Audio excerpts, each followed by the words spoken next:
بسم اللہ الرحمن الرحیم وما من دابۃ فی الارض الا علی اللہ رزقها۔ اللہ رب العالمین نے ایک چیز کا وعدہ کیا ہے اور اس کے پیچھے لوگ پریشان ہوتے ہیں اور وہ رزق ہے، جبکہ دوسری ایک چیز جس کا اللہ جل جلالہ نے وعدہ نہیں کیا لیکن پھر بھی لوگ اس کے پیچھے پریشان نہیں ہوتے اور وہ مغفرت ہے۔ آج کل ہم دیکھتے ہیں کہ ہر کوئی رزق کے پیچھے دوڑتا ہے، زیادہ سے زیادہ کمانے کی کوشش کرتا ہے۔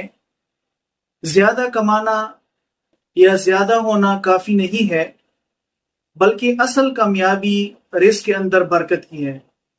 آج ہم جانیں گے قرآن اور حدیث کی روشنی میں وہ اسباب جو رزق کے لیے برکت کا سبب بنتے ہیں۔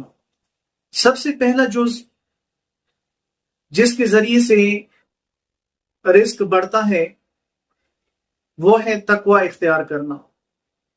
قرآن مجید میں اللہ جل جلالہ فرماتے ہیں جو اللہ جل جلالہ سے ڈرتا ہے اللہ تعالیٰ اس کے لیے نکلنے کا راستہ بنا دیتا ہے اور اسے وہاں سے رزق دیتا ہے جہاں سے اس کا گمان نہیں ہوتا۔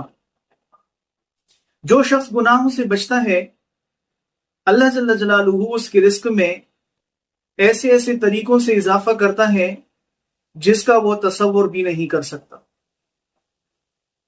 دوسری چیز جو رزق میں برکت کا سبب بنتی ہے وہ ہے صدقہ اور خیرات دینا۔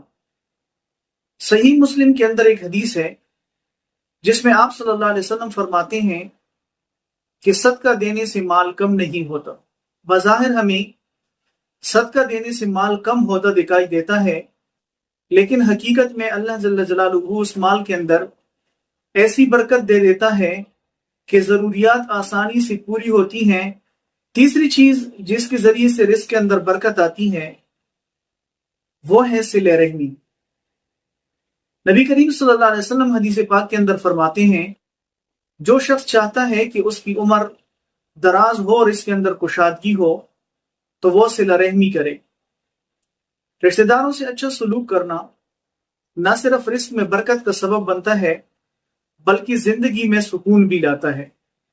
چوتھی چیز جس سے رزق کے اندر برکت آتی ہے وہ ہے نماز کی پابندی۔ قرآن کریم میں اللہ جل جلالہ فرماتے ہیں وَأْمُرْ أَهْلَكَ بِالصَّلَاةِ وَاسْتَبِرْ عَلَيْهَا لَا نَسْأَلُكَ رِزْقًا نَحْنُ نَرْزُقُكَ۔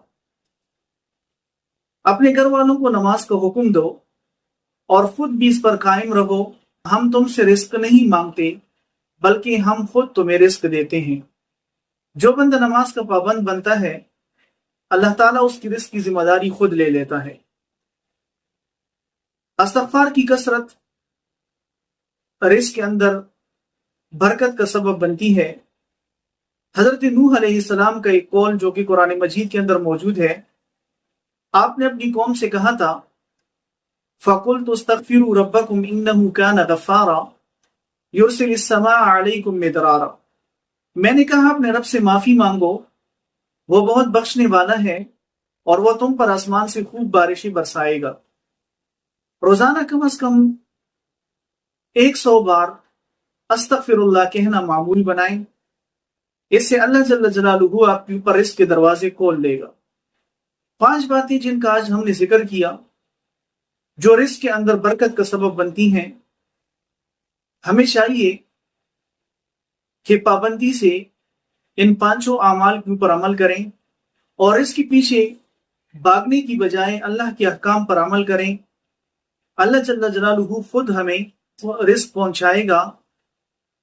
اگر آپ کو یہ ویڈیو پسند آئے تو اس کو لائک کریں، شیئر کریں اور چینل کو لازمی سبسکرائب کریں۔ اللہ پاک ہمیں حلال، پاکیزہ اور بابرکت رزق عطا فرمائے۔ آمین۔ وما علینا الا البلاغ المبین۔